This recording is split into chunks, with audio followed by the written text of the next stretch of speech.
We're live now. We're live, Melanie, or about to be. All right. Oh, there. There we are. Okay. Like to welcome everyone to this meeting of Town Council, June 21st, 2023. We're starting a few minutes late. I'd like to acknowledge that the meeting is taking place in Mi'kma'ki, the traditional ancestral territory of the Mi'kmaq people. And I have a public notice to read, and this is about live streaming of all council meetings. Today's meeting is being streamed live on the Town of Annapolis Rural YouTube channel. To those present in the gallery today, by attending a public meeting of the council, you are consenting to having your image, voice, and comments recorded. Anyone who is invited to speak will be recorded, and their voice, image, and comments will form part of the live stream.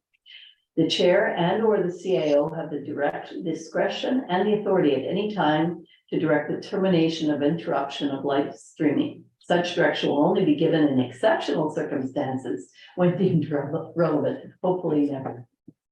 So thank you to the people who are joining us for this meeting.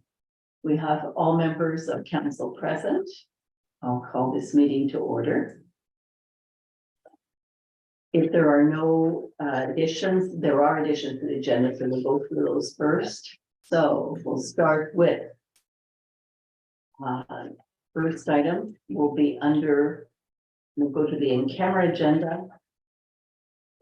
Currently, we have under section 22 of the Municipal Government Act, section 22(2), in-camera minutes of May 23. We have contract negotiations, and we are adding item 2 under business personnel matter. Item 3, more contract negotiations. Under item 4, more contract negotiations. Are there any other changes to the agenda? No, that's fine. So if there are no further changes, the agenda is adopted as presented with those changes. We'll move on to the minutes of May 17th, 2023 at tab 1. If there are no errors or omissions, those minutes are also approved by unanimous consent. Thank you, everybody. And we do have a presentation this evening. Is that going to happen? Yes. Going to happen. Okay. So it's from Food Cycle Science. Cassia Renier is the presenter. Welcome, Cassia. Good evening. Thank you so much. I will go ahead and share my screen. So I hope that you can all see my screen now. Yes, Yes. we can. Perfect. Well, good evening, Mayor, members of council and staff. My name is Cassia Renier, and I'm a municipal program coordinator with Food Cycle Science in Ottawa. And I am here this evening to discuss a new type of food waste program for your community. So Food Cycle Science is a Canadian company. Like I said, we're based in Ottawa, and we're 100% focused on food waste. So we help communities divert food waste using our innovative technology called the Food Cycler. And we also offer our solutions directly to consumers through partners like Vitamix and Breville, to classrooms through not-for-profit organizations, and to municipalities through our Food Cycler Municipal Solutions Department. We've recently received some federal funding for Canadian municipalities, so we want to make sure that all Canadian municipalities are brought up to speed. So we're currently partnered with 91 Canadian municipalities across 8 provinces, from BC to Newfoundland. And we've recently had some really interesting conversations with municipalities in Nova Scotia as well.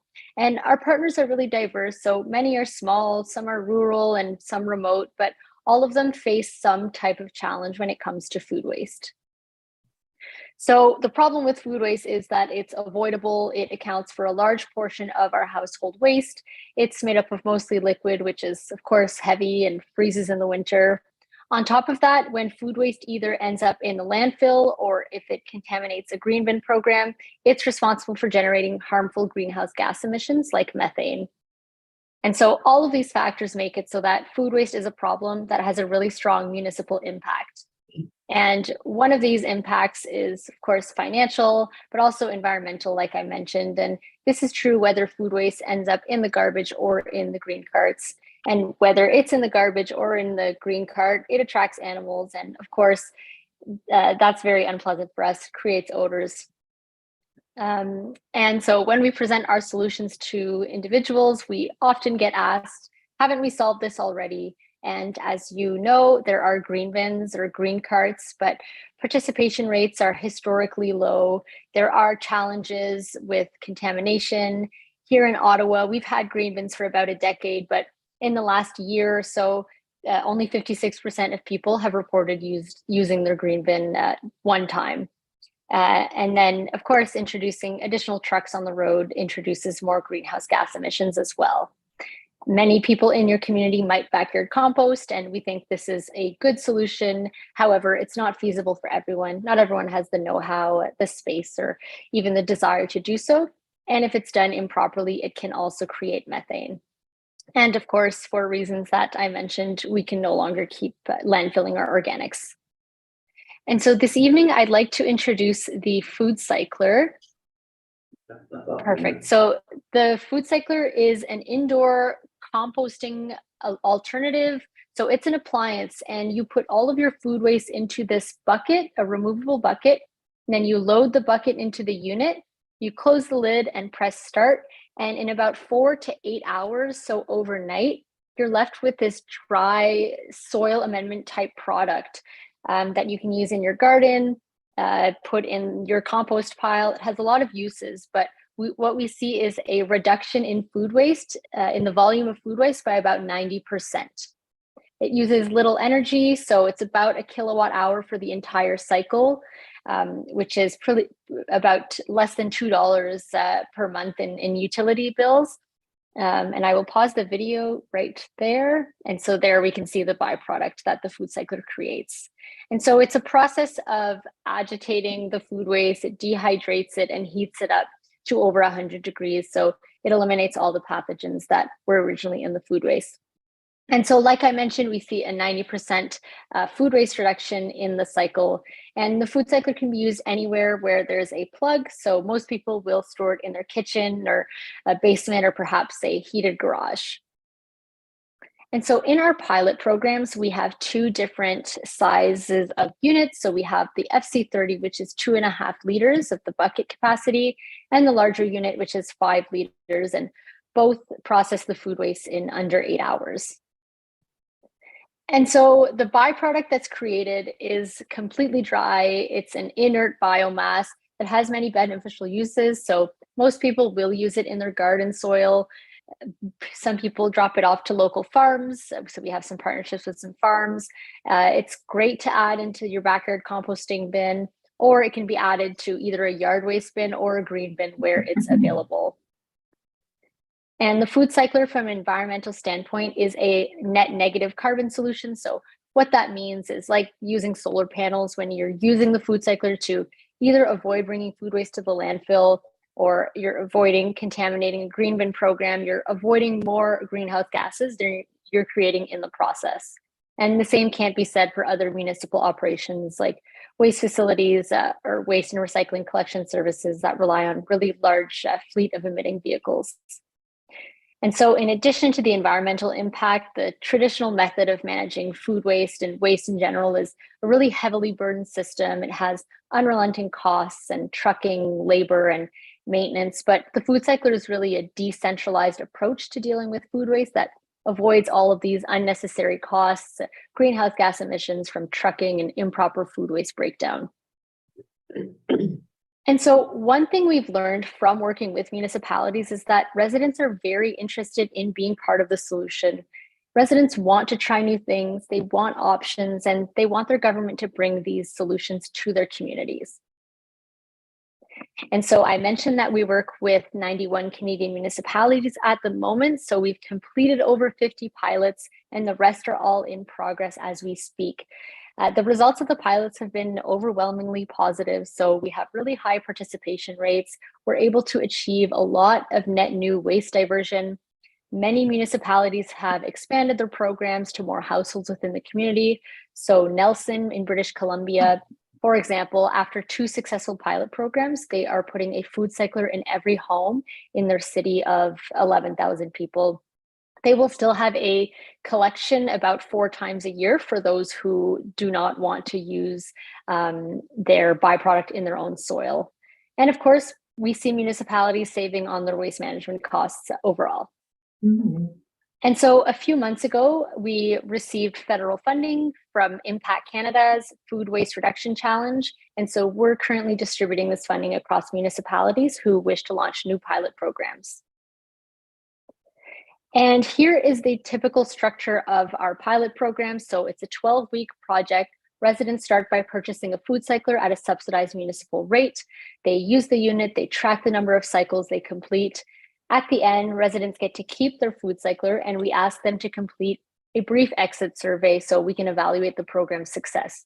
We analyze the results and we present it back to you in a final report. So sort of like a feasibility study for your community. And this data can be used for any future waste management decision-making or can help accompany a grant application for a program expansion. And we offer the final report, marketing, grant writing, all as part of the pilot program investment. And so here is how the funded pilots work. So they're based on a shared subsidy model where we, Food Cycle Science, we invest an amount to the municipality, and then we include the Impact Canada investment that I mentioned earlier. We suggest that each municipality provides $100 per household, and then the resident is responsible for the remaining amount. So this has worked really well thus far, and everyone has some skin in the game this way. And then finally, here we have some pilot size recommendations. So for a community of your size, we'd recommend a pilot program of 50 households.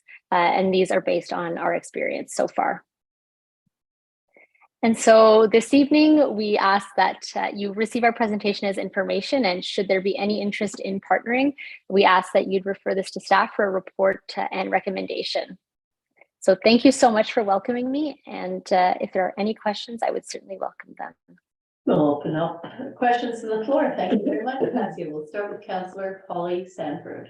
Hi, great presentation. I just had one question. Can you put meat, bones, that type of organic material in the machine? Thank you for your question. Absolutely, meat is really beneficial in the food cycler, so it's really rich in protein, and bones as well. The only thing that can't go in the Eco5 food cycler is like a really large pork shoulder, but chicken bones, fish bones, Lobster? yes, lobster as well. Well. Yes, it's and pineapple leaves need to be cut up. That's another little caveat. Very interesting, but everything else, pits as well, nuts. Okay, Yeah, awesome. Other Thanks. questions? No, I just want to say, great presentation. I can't think of a reason why somebody wouldn't do it, Great. apart from the cost up front. But great idea. Thank you. I don't know if you realize that we're all members of Valley Waste, the municipal unit within Annapolis County and Kings County. We have an intermunicipal agreement. Have you approached Valley Waste? I believe I have sent a message to Valley Waste. I think that was a few weeks ago or maybe about a month ago, but I will certainly follow up with them this week. Well, if you can get a copy of your presentation, we will follow up at our end too. Okay, absolutely. Thank you so much, Mayor. Okay, any other questions? I was making a comment, I have the Lomi version of this. And I would say, well, other than you can't put pits in it and large bones, hard bones. I would say easily 90% of the food waste is no longer in the green tub. Wow, that is We don't really- use it. That's huge. And I mean, you have a big family. Yeah. A There's lot five of teens. there's 5 of us in the family and we haven't put our tub out in the last 2 garbage pickups. And what do you do with the soil that you Garden. produce? Yeah, just go straight in the garden. Which is wonderful. Yeah. Keep our soil here. Now, mine has charcoal in it to filter the smell. Does these units have charcoal? Yes, so we have a refillable charcoal system. So nothing needs to be thrown out or recycled. Every 4 to 6 months, we recommend refilling the charcoal, and it's just regular activated charcoal to filter the odors. Do you order it through the company? Is that how you get the charcoal refills? So you absolutely can, yes. But activated charcoal, it can be purchased really anywhere. It's just this organic charcoal, but we offer that in our municipal programs as well. Yeah, thank you for your question. I guess we all think it's fabulous, so we'll Yes. refer it, make sure that our valley waste people get on it, and we'll see if the town doesn't want to be the pilot for the whole thing. And anyway, whatever they decide. Can I ask one more question? Yes, please, Paul. The life expectancy of these units, how long do you expect one to last? Thank you for your question. That's a really good question. So the smaller unit is about 5 to 7 years, and there is a standard 1-year warranty on that. Additional warranties can be purchased. The newer unit has a modular build, so that's about 7 to 10 years. And the reason I mentioned the modular build is because it has different components. So once one component needs to be exchanged, we can exchange individual components, and we'll no longer have to, recycle the entire machine. So about 10 years for the larger one once it needs to have a place replaced. Yeah. Thank you. Boy, kitchen counters are getting really crowded. Anything else from anybody while we have Cassia here? Thank you so much for your mind-blowing presentation. Yeah. Well, thank you. It's been a pleasure, and have a great rest of your evening. You too, Thank you. and if we can get that presentation, we'll be very happy. Absolutely. Thank you.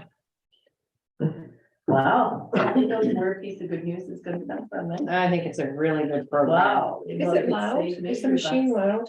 You'll notice it. When it's crunching and. So just do it at nighttime when you're off to bed? Yeah, Yeah, And just you'll when stay you're awake, to it's sleep. loud. well, I put it in our kitchen note here in the Oh, you don't restaurant. hear it, okay. So no louder than a dishwasher. You don't. A have little light louder than in the your dishwasher. bedroom. But you will, the charcoal is a thing, like this, the one I have, they ship it out every 4 months. Hmm. So you'll have a fresh batch, and then you put the charcoal in with compost, so it'll just So, grind it up as well. great. Good, somebody with prior experience. Yeah. We'll get them in on the evaluation team. It doesn't look like we have any public input, so we'll move to business arising, and we have Melanie here. Hi, Melanie, for the water operating and capital budget. Okay, I'm gonna share my screen. We'll do the water utility budget first.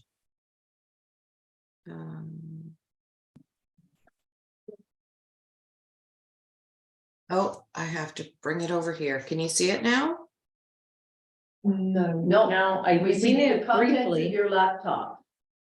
Yeah, right. We saw it momentarily and then it flipped to Yeah. a different screen. I need my glasses. Oh, Oh, they're there. Oh, yes, we can see it. yeah, Okay. and it's all in yellow. Yes, I have it all in yellow Thank you. and I have it large, so hopefully everyone can see it. So, you'll see our approved budget last year, the year that just ended, and our forecast. So we're predicting we'll have around a $7,000 surplus. It's actually 10 right now, but the audit hasn't been booked yet, the year-end audit. We budgeted for a 229 surplus. We're going to come in around 7,500. You'll see this column here is the proposed budget, and you'll see that it's a deficit. So I've based my metered sales and residential commercial based on what I think it's going to end up at. A small increase. Interest income, well, I've got that down a little bit, and actually it's probably going to go down more because I thought by now I would have money to invest, like we did last year. These are my costs, and the reason that I'm budgeting for a deficit is we do have some sort of like some, I won't say one-time costs, but when we put the budget together, I did this with Kevin McLean, our former public works superintendent, back in December, just before he left. And then I did it with our new regional public works regional superintendent and our CAO as well. And so a lot of the water utility budget is a function of the town operating budget. So a lot of the costs, 35% of the town operating get switched over to the water utility. And I've highlighted the ones that are that belong in its general office, equipment expense, general shop expense, truck expense, general office expense, and admin other building. So these are quite high, and I don't predict they're going to be high in a next year or the year after. So, and again, they're a function of the budget that we passed, and one more year, we have one more year, and our debt is gone. Our $250,000 borrowing that was borrowed in May of 2012, so that'll be gone in one more year. Whoops, yeah, that'll be gone in one more year, right here, our 25,000. So I reached out to the utility review board to see, you know, I've never really budgeted for a deficit before, and they assured me, I'll just read what I heard back. The board would typically only call in a utility, provide a plan, which would typically be a rate application when it is in an accumulated deficit position or a number of years in an operating deficit and getting close to an accumulated deficit overall. Sounds like your situation would not trigger the board to inquire into the utilities plan if in the same year you have an operating deficit and are in an accumulated deficit position. The board would tend to act. We're not in an accumulated deficit position. As a matter of fact, we still have a surplus even after having to absorb the year before the $131,000 loss because of the water utility, our water woes. So we right now have around 120,000 in surplus. So this would take it down to around 100. I sort of feel some of these costs are too high, but because they are what was passed and they're 35% of what's in our town operating, I can't really adjust them. I think maybe, anyway, it's our best guess. So that's why I'm trying to substantiate a deficit budget for the operating. Sorry, Melanie, when you said 25,000 associated with the loan? Yeah, so yeah. It's, I think, sorry, it's not 25,000. I guess it's about 8,000-9,000, but Yeah. Okay. yeah, it's the annual, it's split between this and another and the town operating, but overall it's 25,000. Okay. Yeah. Thank you. Yeah. So that ends. We have one more year after this, and then that ends. Melanie, line 2 of expenditures, shared operating maintenance cost, Wellfield, what's that for? 105,000. Oh, that's the amount that we pay for our water to the County of Annapolis County of Annapolis. Okay, thank you. Yeah. It's about 27,000, 25 to 27 every quarter. Okay. So are you thinking that expenses are higher than they'll probably come in at? Is that what you're thinking? Well, it's hard to say, Amory, It's hard to know. because Yeah. our superintendent of public works, he's new, and I thought some of them seemed high. And it's hard because without our old superintendent who, you know, he could get away with a shoestring budget. It's just hard. I find it kind of hard to believe that our costs will be that high, but they could be. We do have a lot of things that have been put on the back burner for a number of years, and we are trying to rectify a lot of that. So I don't know. And there's a lot of chemicals that we weren't using before that we need to be using, and those chemical costs are in these Yeah, we budget have numbers here. Under customer meter repair and replacement. Yeah. We went from 750 to 2,400. What line is that? Sorry. The 02234000. Am I reading that right? 2024? Yeah. That's a significant jump. Yeah, but Okay. but it's as a result of us putting it in the public works budget too. That's because our meters, These are the water meters. yeah, so And the rest of remember, the houses. I had mentioned previously that the meters are no longer made. Yeah. And we're going to have to switch them all out eventually, so it's trying to get the parts and the replacements for those ones. And we And Michael, have- what that 2,400 is 6 possible meters at the new subdivision that's or Royal Estates. Right. And we got, and I think, correct me if I'm wrong, Melanie, but Kevin had ordered a bunch of new meters before he left and they just arrived and we got the invoice. Uh-huh. I believe so. So that cost is in there because we got the invoice and did what they were. Can I- We've calculated 6 new meters expense wise. But we're not, we haven't put anything in for the revenue stream for those. Well, Melanie, it would like, because the duplexes aren't online yet, right? The Yeah, new but that goes- duplexes that at goes Royal into the- Estates. But that's the sewer, Well, and We're that's gonna, that they're goes gonna be in. online for a year, they're gonna be hooked up. Rented. Revenue generated from them. As soon as they're. And Usage. they, Turned on. I have increased it slightly, Mhm. $6,000. So, And I know, I also noticed the fire hydrant maintenance, that's taken quite a big jump.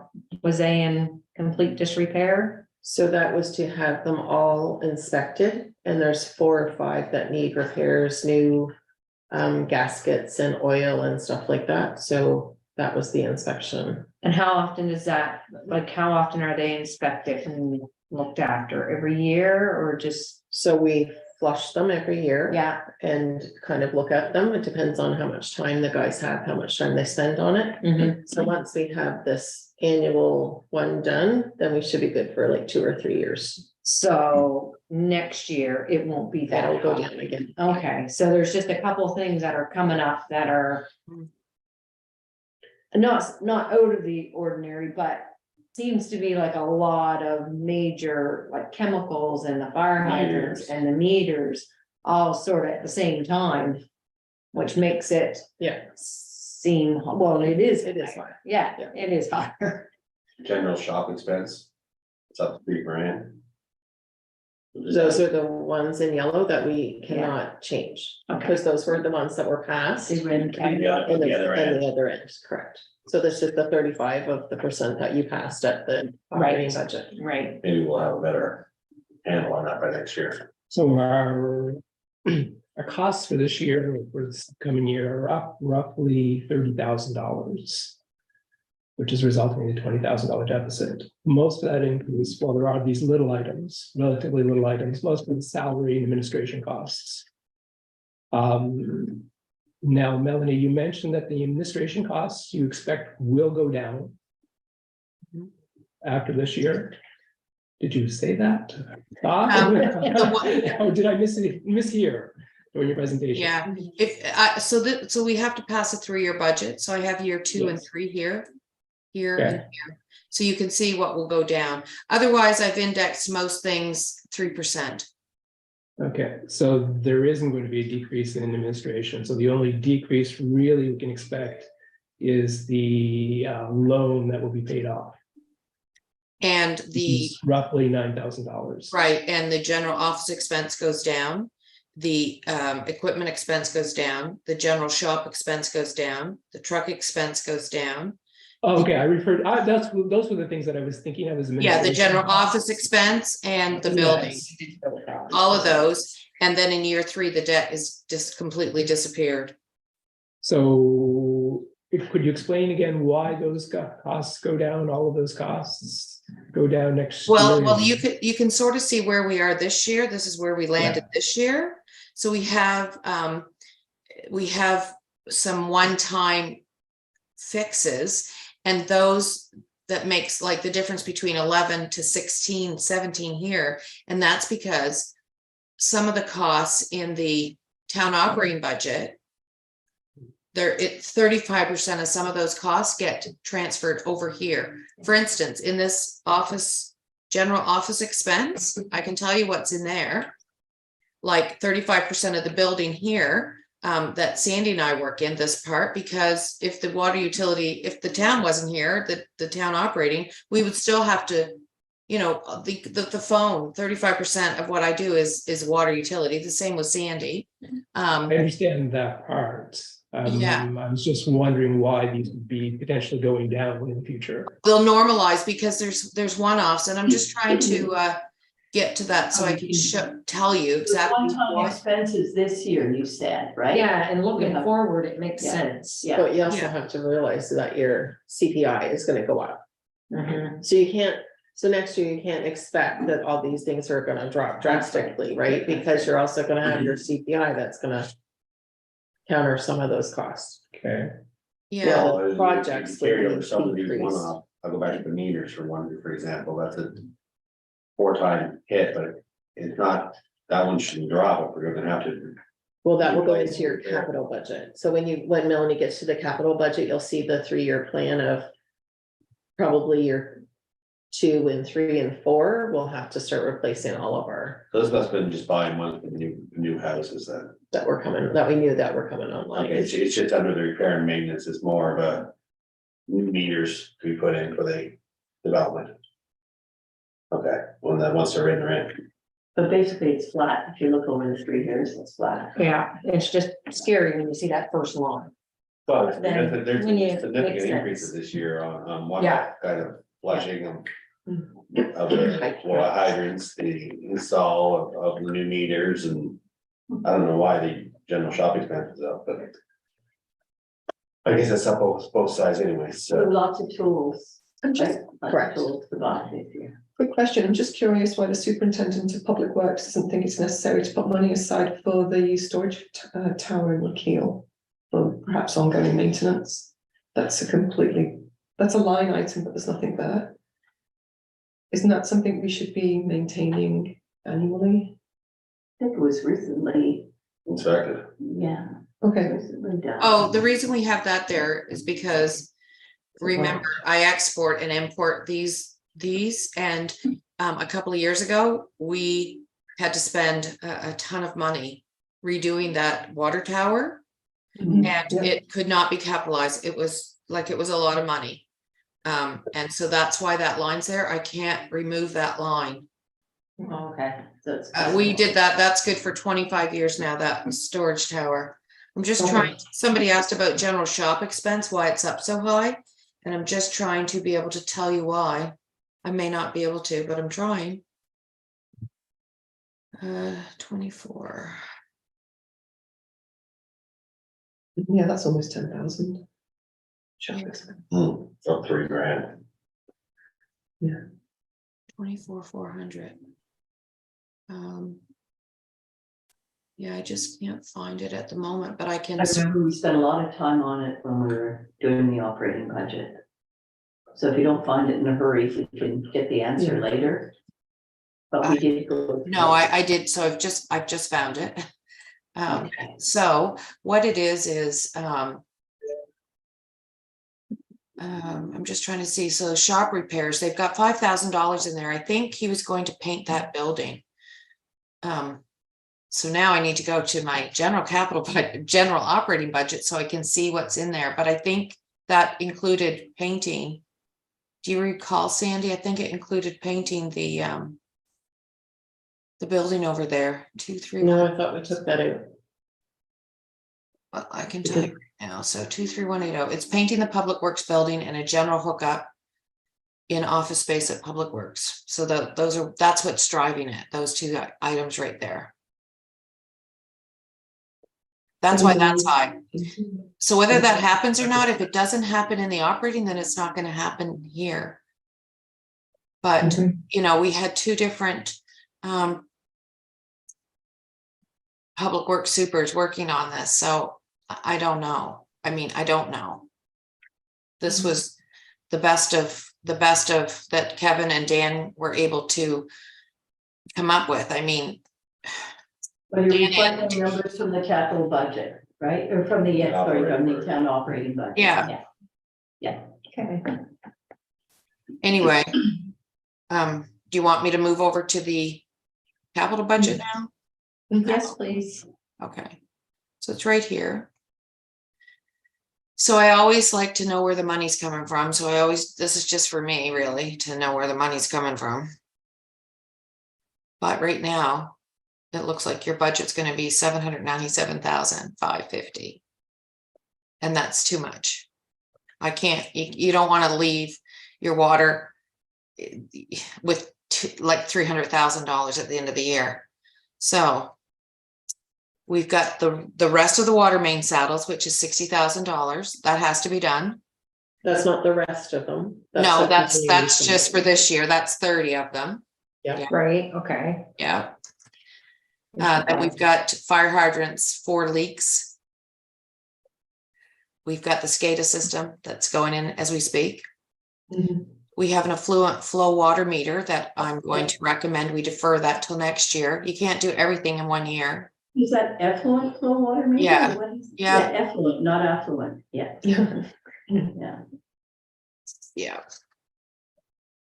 And then we have the 10-year Report. system analysis report that is mandated. So we have to do that. And we have to capitalize that over 3 years. We have water pumps at the water tower, which is $15,400. And then we have a generator at the water plant, and I'm going to recommend we defer that for another year. And then we have 2 3-horsepower pumps that, as you know, you had a special motion for that. Yeah. So then you had a motion that you applied for a PCAP grant up to the tune of $250, which would see us pay $275. So that's year 1. Year 2, we're doing some meters. Year 3, we're doing some meters. You're not locked into year 2 or 3, but for the utility, to satisfy the utility review board, I do have to put something, I have to submit 3-year budget. Mhm. So, I think So you should shave off here what you can. And if we are successful with the 550, that's a huge capital expenditure. If we are successful and we go ahead with the new wells, that is a substantial change to the water utility. And I would recommend that you do a water rate study because the rates will need to be increased.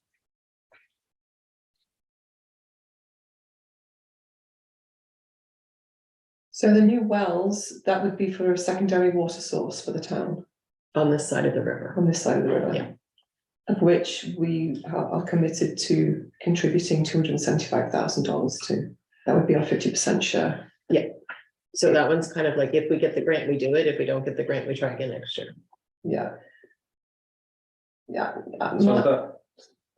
Let's go ahead. No, I was just gonna say, my feeling about that is to take that money and then shore up what we've already got, the system that we've got in place. Because we need, you had mentioned that the pipe coming across the causeway may need to be maintained, but the source of water itself is pure. It's just the transportation of the water across the causeway. Right, it just seems to me a lot of expense already with the system that we have in place. And that $275,000 would just be the beginning of a lot more expense for the town if we were to go with a secondary water source. So if we go with a secondary water source, we also would, that 105 that was in the billing from the county would be reduced because we wouldn't be buying water from the county. Right. We would be using our own water source. If the line does break along the causeway, we won't have water, so we will, it's not just trucking water, it would be purchasing water and trucking water again. So this is just like a backup second system, because we had a meeting with EMO about if the causeway failed, what would happen, and there is the possibility the line will be broken if anything happens to that causeway where it's, the ground is kind of disappearing. We need a secondary source of water. There's no doubt about it. But we might not need it this year, like we, you know, Right. it's something that we could defer if we don't get the grant. If we get the grant, then So this is where this budget line is 797, this is 550 is the total amount. And the 275 is our portion of it. That's right. So if we get the grant, we're only paying 275, we're not paying the 550 there. Yeah, That's right. And I've got So the it's not 275 coming in and the 495 going out. We'd still be left with 287 in the bank.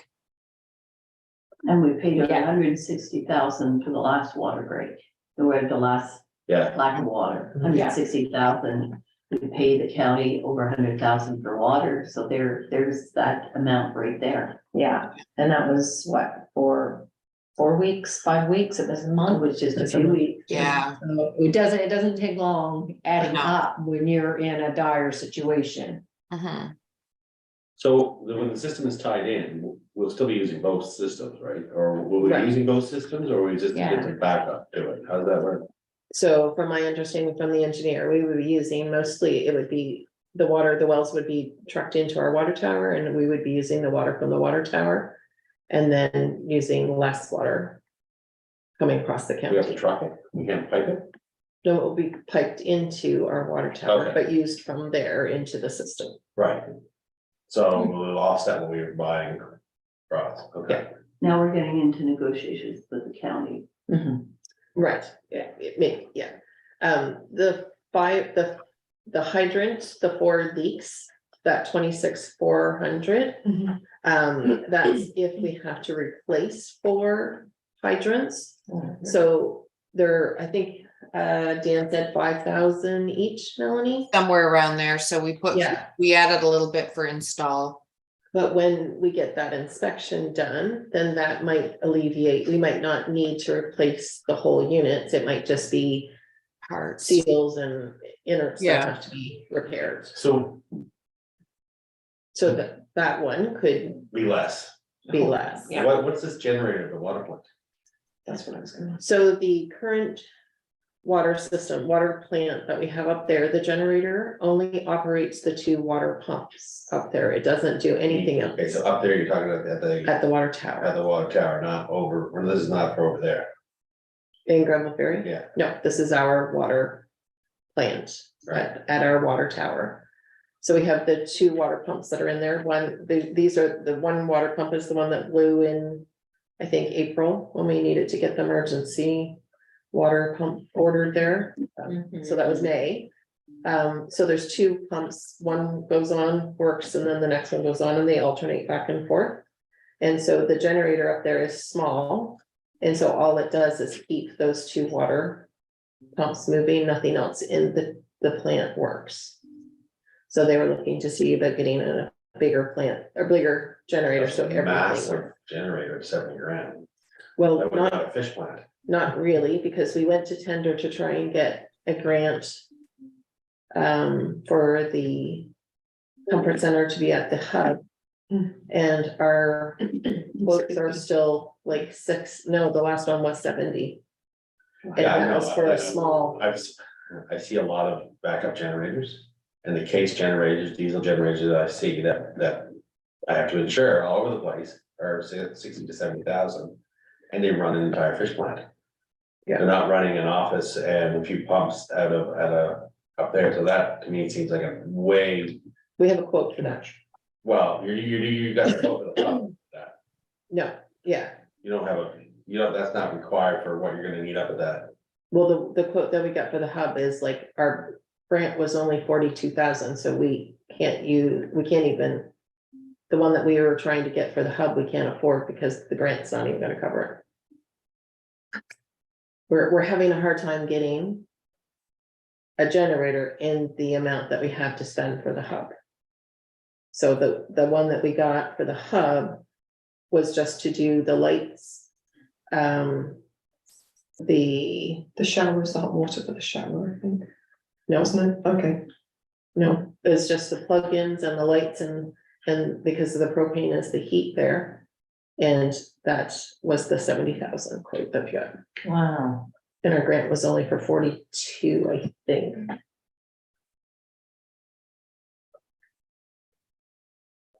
So the generator, I think that's why Melanie has that one yellow, because we could get rid of that one this year. Yeah, I wouldn't put that on, Yeah. I think there's, But now the water meter, the flow water meter. After talking with the engineer today in our 10-year system analysis report. I think it's going to mandate that we have to have that. Because it was noted as deficiency 10 years ago and we still haven't got it. Probably time then. So our And- generator at the hub We're cost- only really looking at $140,000 outside of that PCAP grant for capital expenditures, which is reasonable considering we're gonna have to, we're putting $60,000 into the saddles. The water meter there is required. There's the SCADA system's in play, so there's stuff there we can't even touch anyways. Yeah. And our Sure. generator at the hub cost 51,900. We got a grant for 41,520. Shouldn't that line item not be 550,000? Shouldn't it be 275,000? Because that's the amount. Well, I see what you're saying, but I've taken it into account, the total money we're gonna spend and that I'm gonna book. The capital is 550, the 275 is coming in here. Like I've Yeah, I've just- taken into account the money, but. Okay. It just makes it tricky because we're not seeing it, and we're seeing a full expense, not seeing the revenue side. And we're talking about cutting expenses. That's, I think, what's confusing us. Yeah. Because outgoing funds at the top, you've got the same amount, 797,550. That includes the full amount for the PCAP. Right there. grant. But I've got the 275 coming in and we're gonna take 797 out. So Okay. it's just how I do it for the banks. Yeah. This is No, my I bank understand. and I need to know how much. Yeah. I am gonna book, I know we're only gonna spend 275, but I'm gonna Mm-hmm. book 550 to my capital. Okay. My budget has to be 550, because that's what's gonna be put on our books. Right. Should any of this budget be going towards the wall, the seawall, So, water utilities? right, so in the gas Or tax, which we're the going to water get, utility. Yeah, So you're looking at the capital spending that we spend on the wall as 35% being put into this. well, I'm just bringing up the question because you said there's a problem with the ending balance, right, Melanie? we'll have very little money left, 287. But Yeah. seawall, if you recall, the rising seawall, we allocated by way of a motion last time when we passed the general capital budget for the seawall there for the gas tax. So we take 50% of the gas tax, right? Well, it didn't, I don't think it was 50%. The motion said,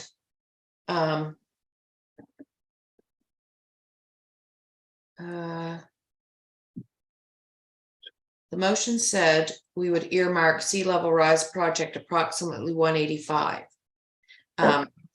50% of net gas tax after payable is backed out because we have a bill that we've never received. Okay, yeah, so it's 50%, okay, all right. And we're gonna go into the gas tax when we talk about, I believe, the very next Yes, yeah, agenda item. So I'd like to defer the 20 and the 70. That's really all that I can see that we can defer.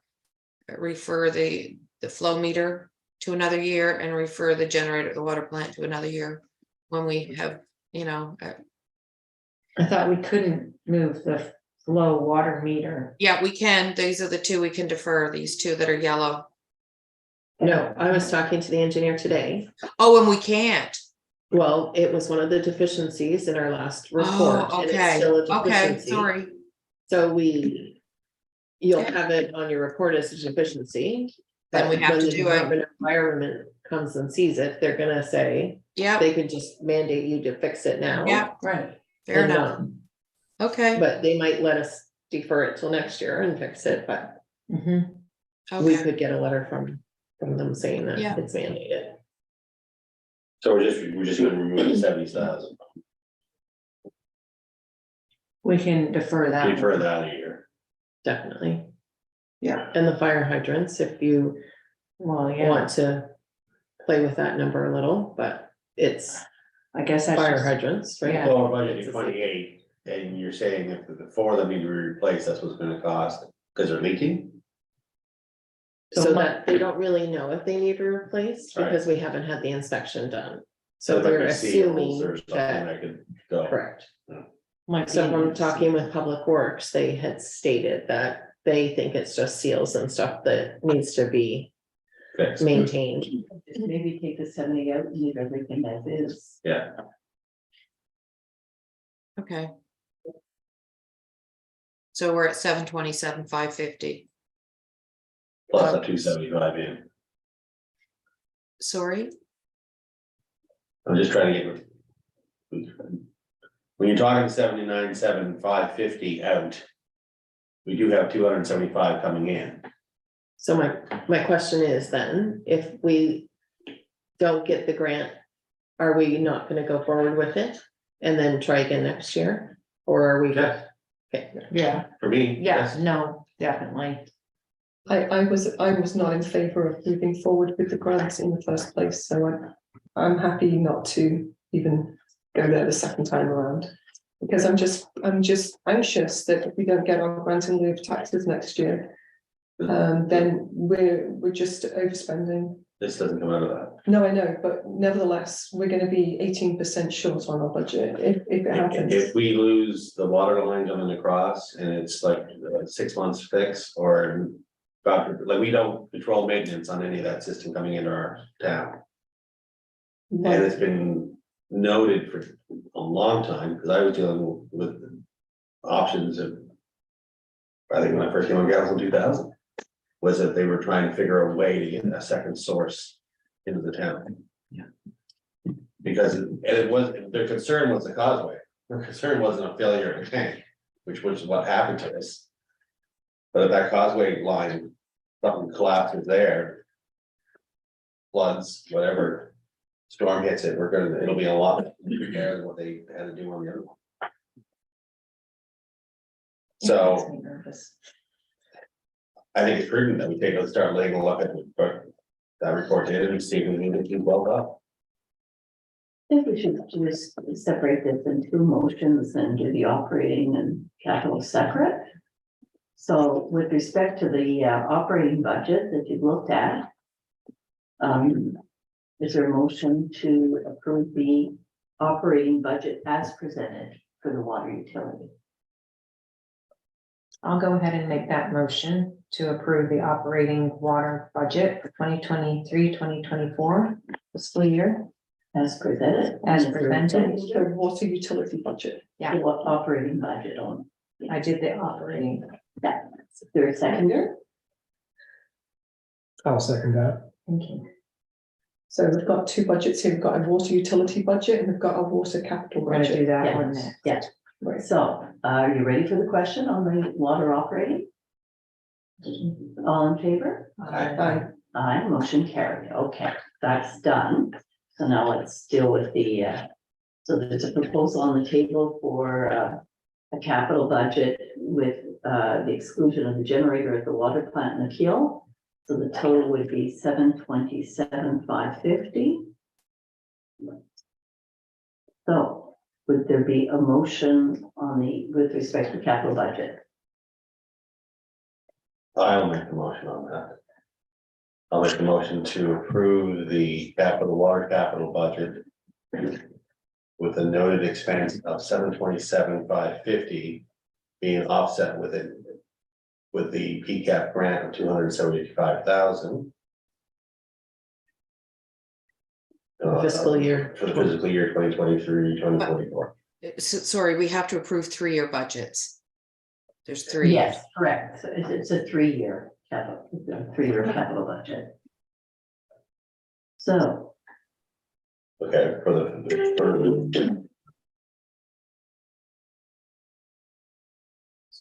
and she has, we did discuss the 33,000 that she put in for the water years. Yeah.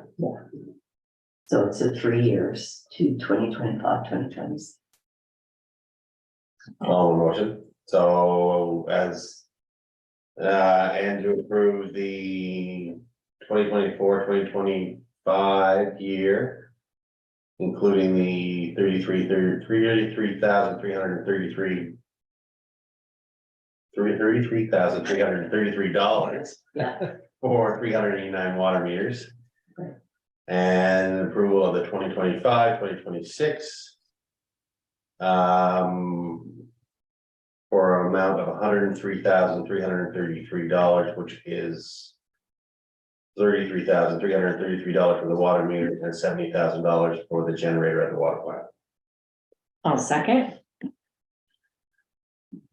So to be clear, we're only proceeding with the secondary water source if we receive a grant. Correct. Yeah. Okay.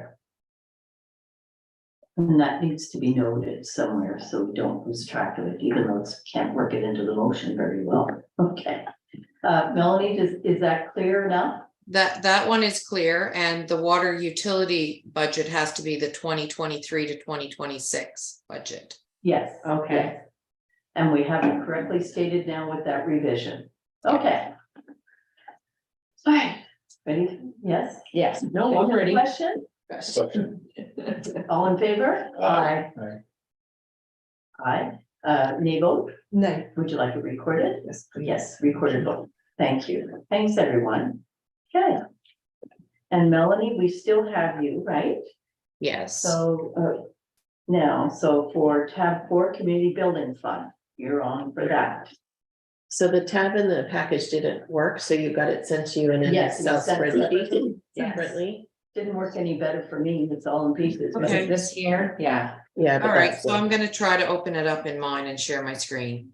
It's All right. it's downloaded from an FTP site, so it's not easy. There was no way for me to really get it to you.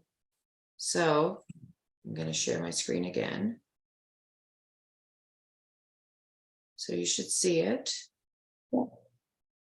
So you will see a blank screen, but so it's the Annapolis Royal sludge storage. It's wastewater upgrades. I've checked with Renee Frigo, and it looks like it's eligible we could use gas tax funds on this.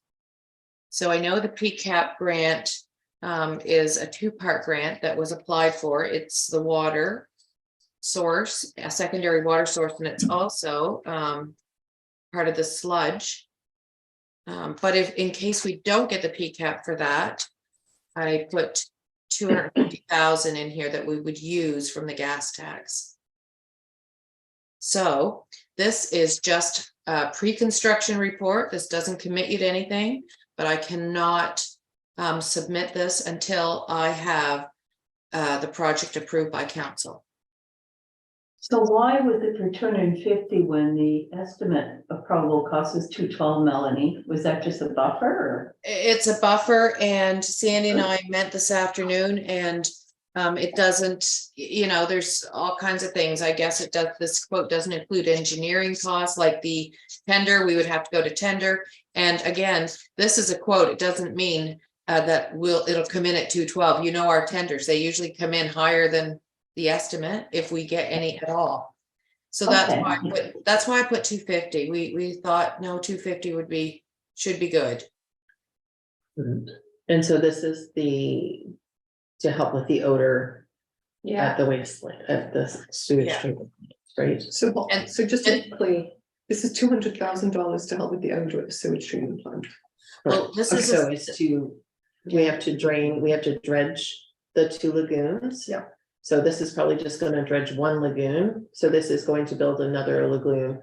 Yeah. We'll still have the dredging cost on top of the lagoon, but this Yeah. is where they're gonna dig the hole, we're gonna shove the dredge and then we're gonna cover it over with the ground, and then the sewage treatment plant will be clear to use the water will activate and reduce the odors and the smell because it hasn't been done for a number of years.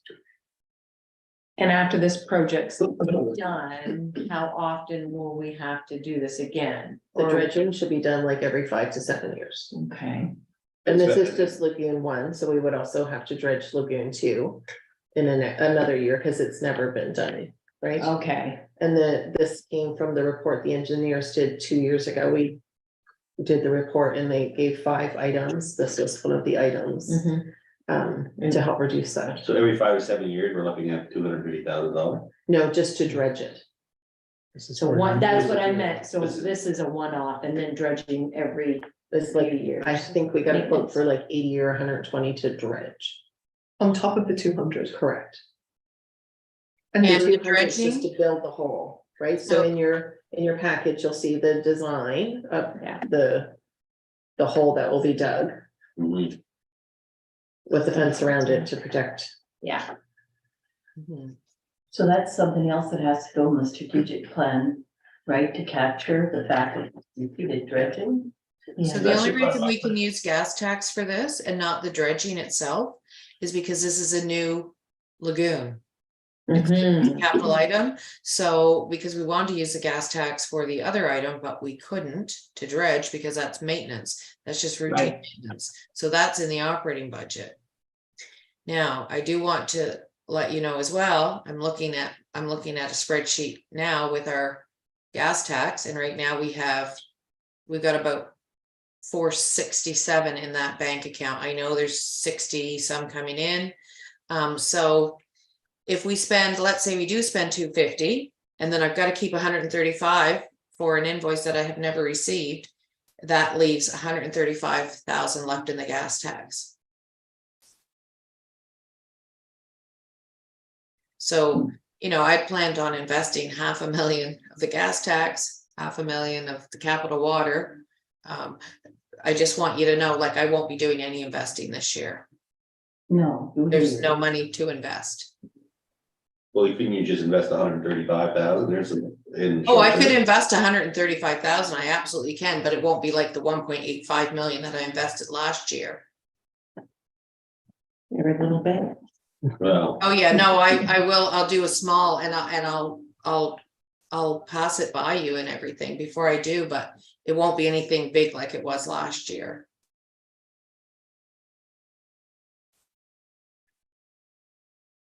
places. Well, yeah, hasn't been done for years and It needs to be done. Is this, now the overall clearing of this is gonna do more than just reduce smell, it should make it run more efficient. Oh, yeah. we have the new UV lights in there, they're getting cleaned.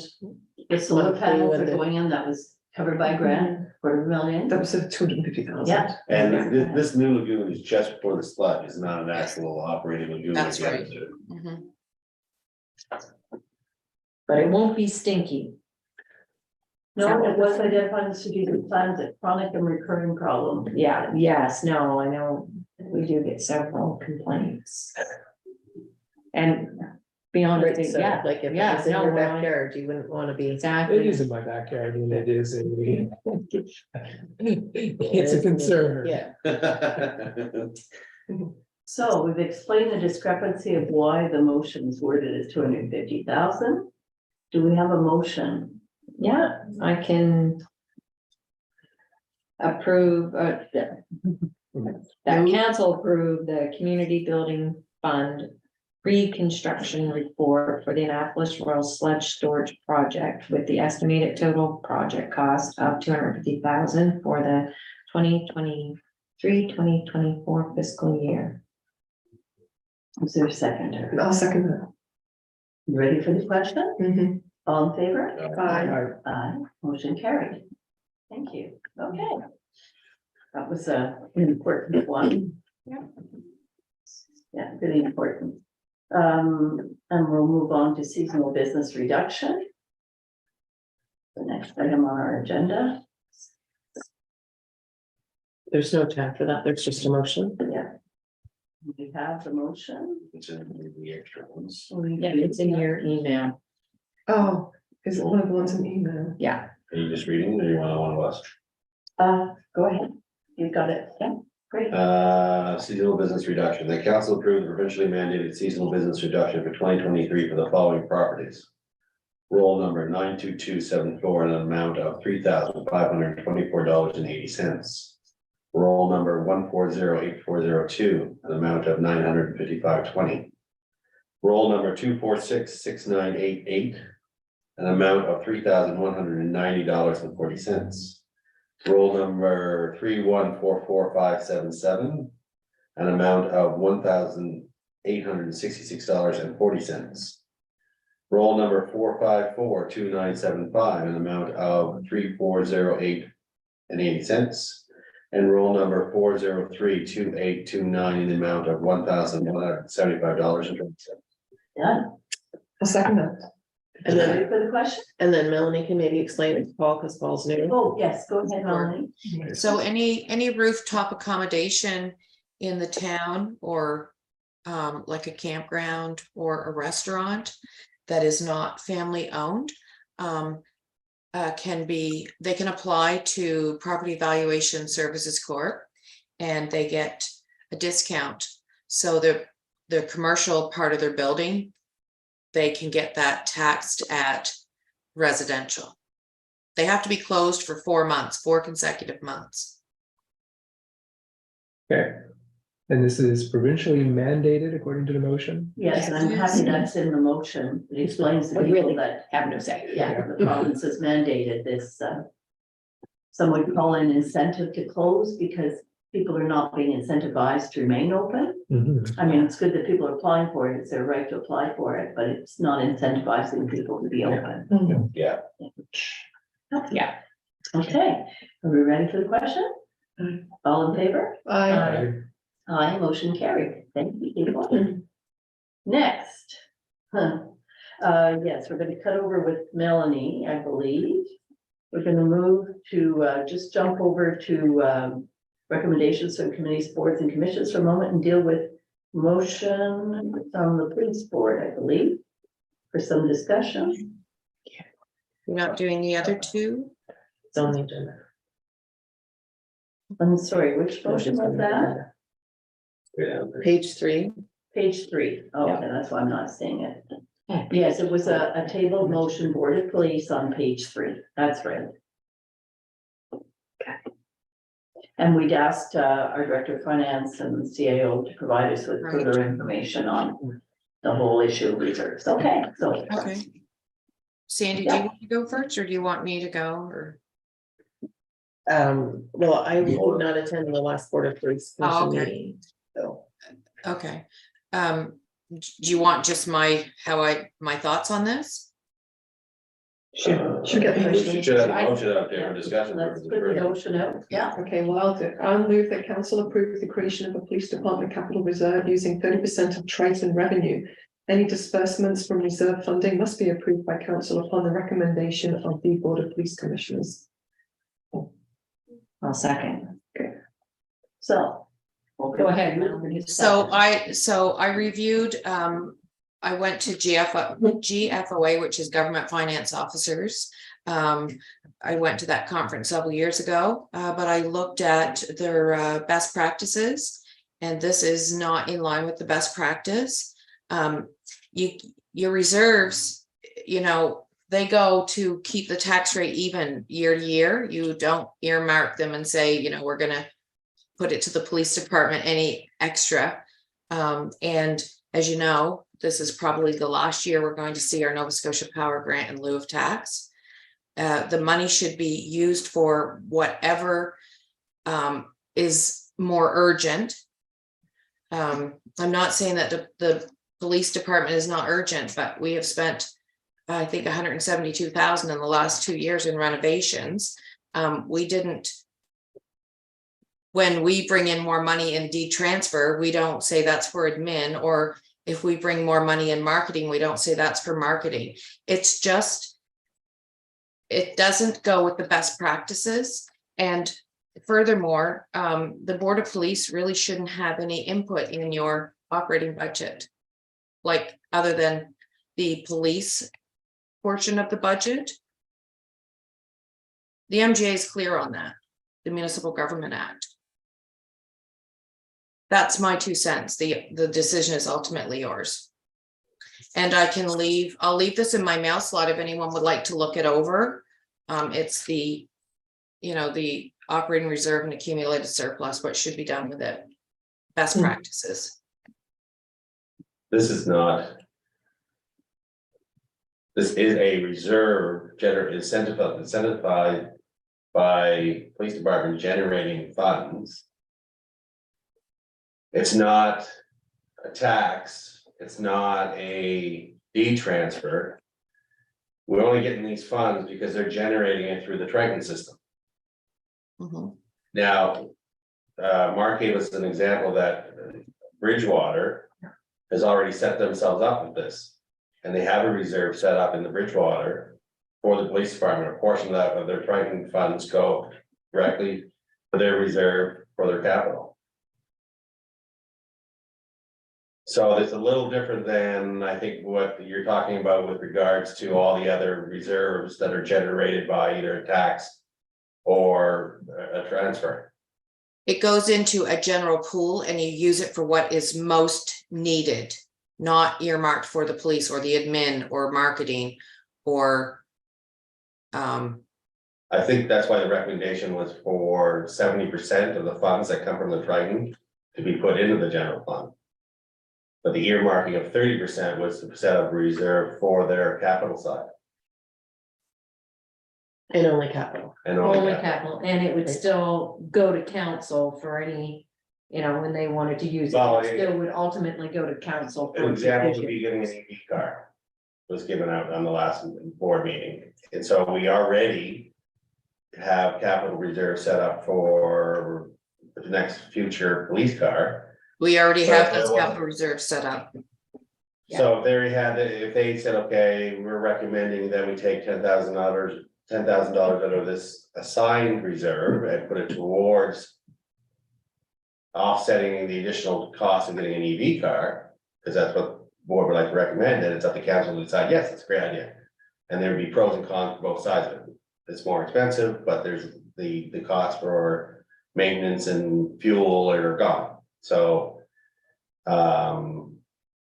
That would be kind of what they were, or if they needed new tasers, or they needed new guns and stuff like that. Instead of trying to put it through the tax amount, they would have this set aside capital reserve to be able to offer it up. So the difference is, if you're going to put it into your capital, it has to go transfer to capital out of your operating instead of to the operating reserve. And that then, if it goes into a capital reserve, it cannot offset a tax rate in future years, just to be aware of that. Like when I did the 5-year budget last year, I had a lot of the money from the operating reserves coming in to this year. We thought we were going to have to use it this year just to float our boat, and we didn't have to because we got the NSP grant for another year. But if it's going into capital, we cannot bring that capital money back into our operating budget to keep a flat tax rate, and the tax rate, chances are, will have to go up. So if we could It's get your copies of decision, that but I just report- wanted you to know exactly how it works. So if we could get copies of that report, we don't need to deal with the motion today. The idea is to get the information from you. And Yeah, maybe go we ahead. could reach out to Bridgewater. Sure, and and say, find out and see what they how do. they are. Set up. Set up. Yeah, And I just would also like clarification, because at the meetings I was at, it was that it was the money above the budget, so if they had to meet their 60. If we have in the Triton budget, they're gonna bring in 60,000. It was only the monies above the 60,000 that was going to be reverted. But by the way of this motion, it's saying using 30% of all of the There was revenue. no discussion on a limit of 60,000. no, No, so, but the budget now says they're gonna bring in 60, and when we started talking about it, it would only be the amount above the budget amount they had to bring in excess of the budget amount before they could put that in the reserve. We've never discussed anything like that. That's actually the first time I've actually heard of that. Okay, but we've had that discussions at Yeah. the board. All of right, Police. so we're So- clear that we're not ready to move on this. that Yeah. more No, but it's- information needs to be it's- done. The police board is happy with the motion that they put forward. Right, but we still need to investigate it a little more. I'll get the information from Bridgewater. Yep. Yeah. And then I can have that to bring back to, if that's what they're doing, then Yeah. I can share that with the committee and see how they're doing it. And And then Mark Melanie, give you some other examples where he said that there's some that are almost funding their entire police department through it. yeah, and then Melanie can share the document that she has. Yes, yes. So everybody can read that. Right, because we need to understand the implications on the tax rate. We really do. Yeah. Well, it's not really, and your comment on the tax rate. Like. It's the same thing as putting the transfer in. That is a hypothetical amount. We base it on kind of the sales, what's going on, but if sales stop. That's not gonna be there to offset the tax rate either, if we're using that to offset our tax rate. We do. That's always been. Yeah, right now, any surplus goes into an operating reserve. That's the law. That's the MGA. Any surplus you have has to go into an operating reserve.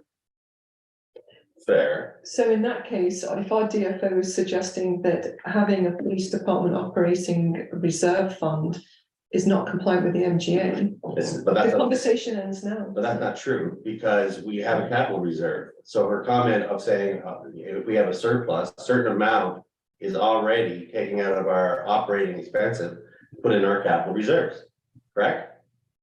Yes, you budget that amount, but it doesn't come from your operating reserve. It comes inside of your No, we're revenue. not talking about our operating reserves, we're talking about our operating expense accounts. And we automatically, every year, take out money out of our operating budget and put it in our capital reserve. We absolutely do. And if we had a second capital reserve that say that this is the capital reserve general, and this is the capital reserve police department, we could do that in our operating budget. Yes, the capital reserve, the general capital includes the police department. It does. Yeah. That's where we put police vehicles like EV or Yes. anything. Yeah, but this is not gonna be, I mean, we're talking, if they generate 60,000 on the motion, it would be $18,000 would be set aside in our budget for the police capital reserve. Not the general capital reserve, the police capital reserve. Yeah, so it would follow a year later. You can't do it now. You've already passed your budget. But next year, say we end the year and say they brought in 100,000, they brought in 40 above or whatever the amount is. It has to go into, I have to put it into an operating surplus bank account. That's just the law. But when you approve your budget for next year, you could say, we want of that money, when we're going to take a certain amount and send it to the capital reserve, you can And say, that may be what Bridgetown. yeah, I want the 40,000 to go specifically to the police reserve, police Oh, capital. but that's based on our budgeted amount that we're getting from our revenue side. So for like Sandy said, if they generated 100,000 this year. And we said, okay, we have an excess of $40,000 over our budget line.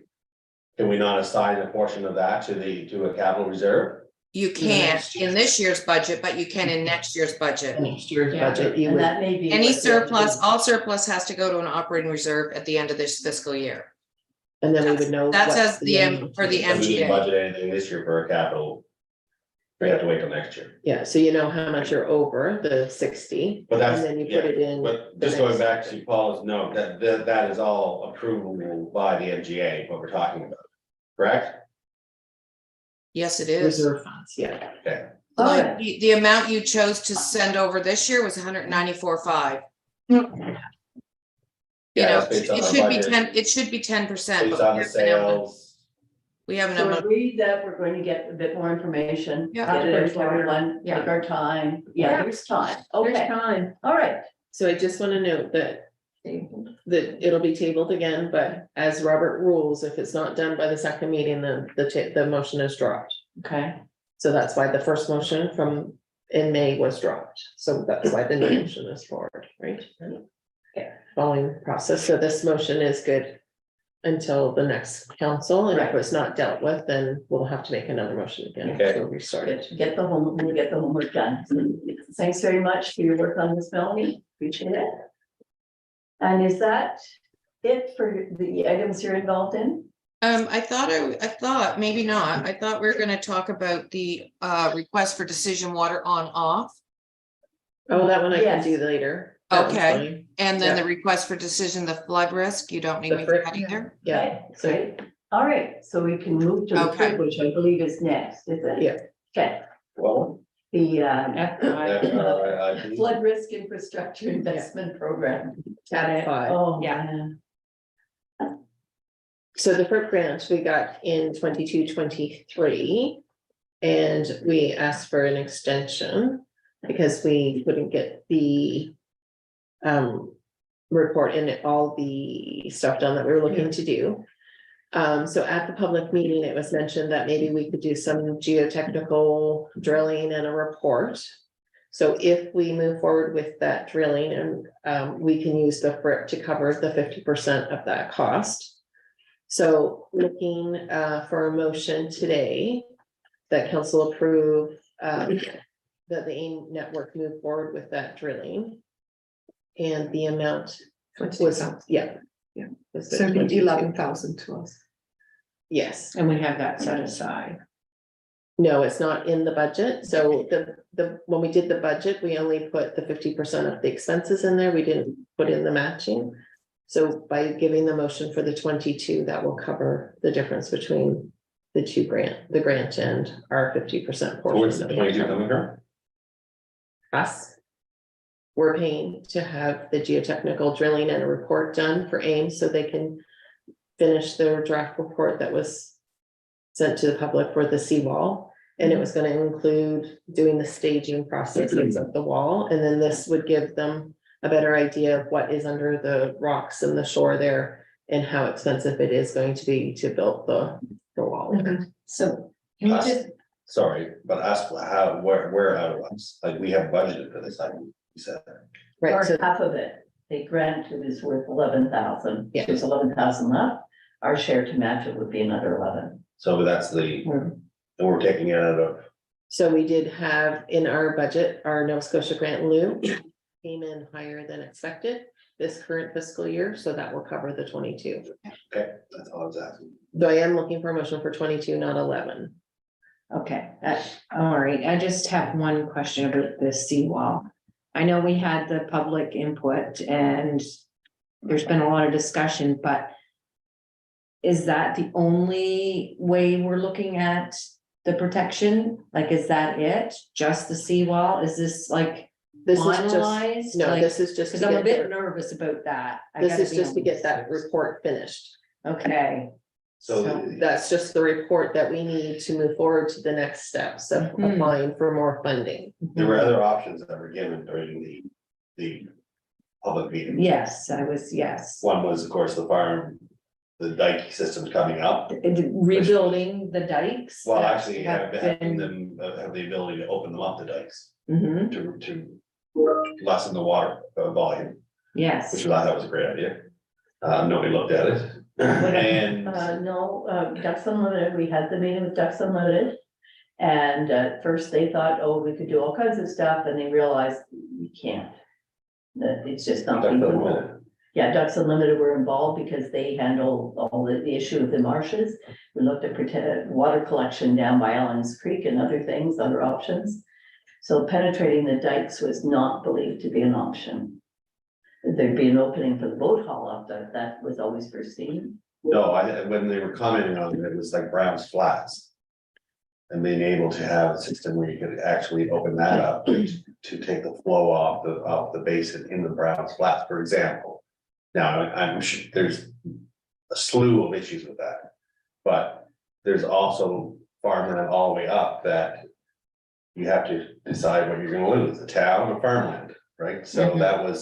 that was what they were talking about at the meeting. Not around here, not on Ducks Unlimited land, and not on the marshes around here. They were looking at mitigating it down the basin. But that was also discussed with Matt, like I know what you're Yeah, saying. and he was gonna look into it, right? As- And that's dealing with all the landowners and will be on the scope of what the town could do. Now we're talking about the county, now we're in the county. Hmm, oh, yeah, I know, but, He was gonna look at what the options, not the options, but what it would take and what the options were. That was gonna be part of his report. Yeah, so we're still working, like, that's why we don't have a final one yet. There was also the thing about the flooding of the river and how we control the river. And the initial report was as if we didn't control the river and it flooded up and through and around behind on Ducks Unlimited, it came back down through town. And so that's they a were- real, And that's with Nova Scotia Power in the province, that's out of our control as well. So there's that control that has to be looked into, and then, of course, there'd be certain areas of town that were looked at higher level of flooding. Like, actually, it's where Rob's building houses into Port J Mill area, mhm, so it was talked about being phased in walls. yeah, Certain areas of town that would Yes. have it higher Yes. risk, that would have those walls, and others would be looked at later on. Yeah. So they were both, those are the three items that I remember that were added to what they were supposed to come back to was on that report. Well, Exactly. under the executive summary of that report, at the very beginning of the report, it says this report discusses several options: doing nothing, managing to retreat and relocate people, construction of a seawall, construction of a flood barrier at Goat Island and construction of a storm gate at Digby Gut. I mean, Right, so obviously, That's what he talked about when he first came Yeah, in, and then these other ideas came out of discussion with the general public that were there. yeah, I remember, okay. So, But yeah. the dike system has already been looked at, right, and that's not. no, the dike system around the town was looked at. So we're talking the dike system of Ducks Unlimited. Mm. And then the dike system at the gardens, but this is an extended dike system, the dike system goes all the way down the basin. Right, right. So that's why they were saying, well, was brought up, can you not open those up, so then you don't have the surge, because it's not a flood. It's the surge that is gonna cause the damage. So that's what they were, as it comes up the basin, they were saying if you were able to open up some of this land, then the water would dissipate and then you would have less of a surge coming into the town. It was just an idea that was thrown out there, and he thought it was not something that they had looked at. Yeah, so they're still working on that. So this is just one more point that they're working on to get the final report done this December. Okay, And we're not gonna have an idea of what the true cost of this wall would be without having this information. Correct. This will give them a more detailed, because to find out what the land, what, if it's clay, what's underneath there, yeah. And the other thing is the wharf, the Stability. condition of the wharf, so Yeah. it doesn't factor in the whole cost of what to do with the wharf. And there was a whole community input on that with an actual drawing and And an there's no actual looking at plan, that. so there's a lot of moving pieces. but he did say at his presentation that the federal government had earmarked a large amount of money for next year's budget for grant applications from municipalities like us. The best way forward is to get this report finalized, because this gives us the best We have to start getting money now. opportunity, She's Yeah. right, yeah. right? But We have we to would get need millions of funding. dollars and. Oh, yes, millions and millions, Oh, yeah.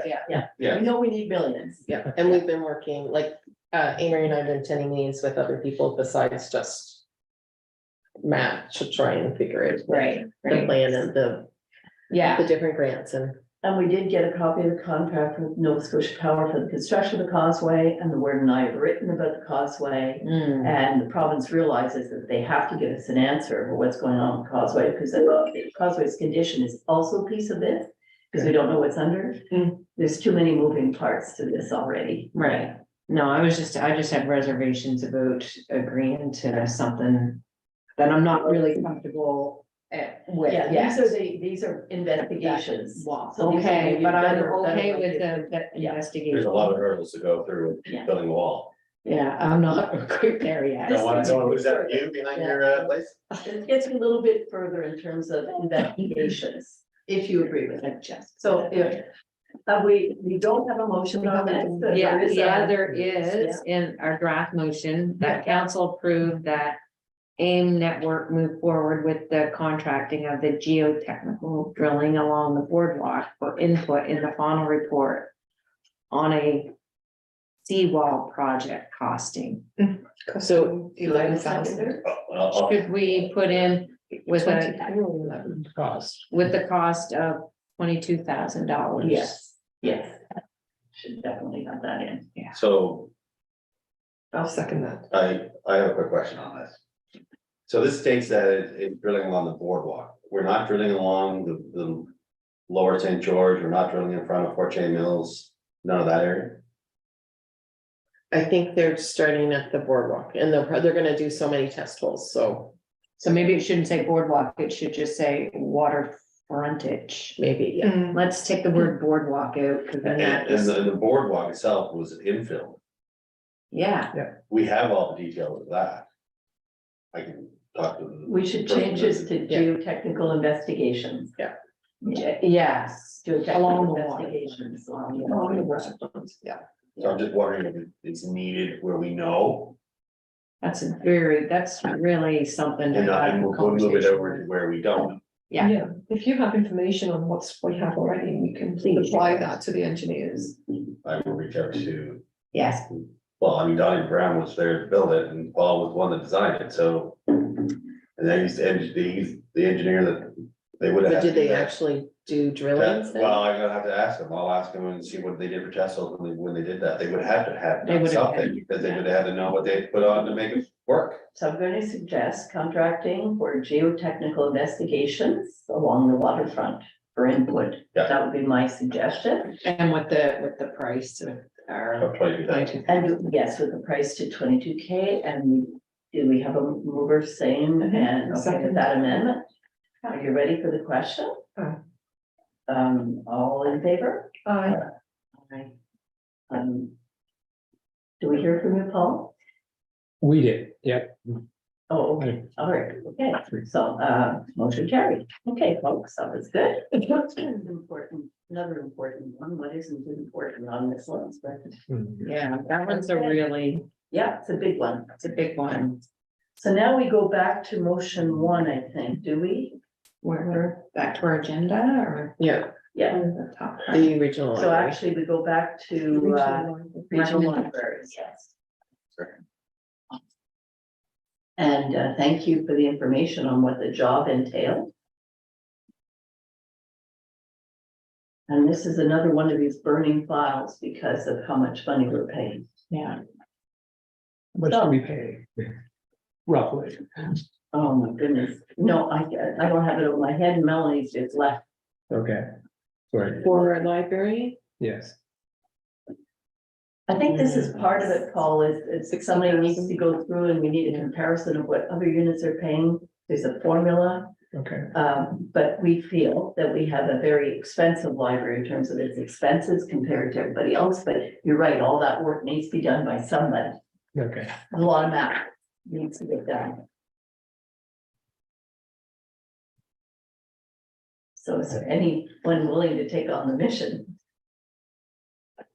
and I think I sent out, there was an extra tab added in there, right? So the There was. ones are in Berwick.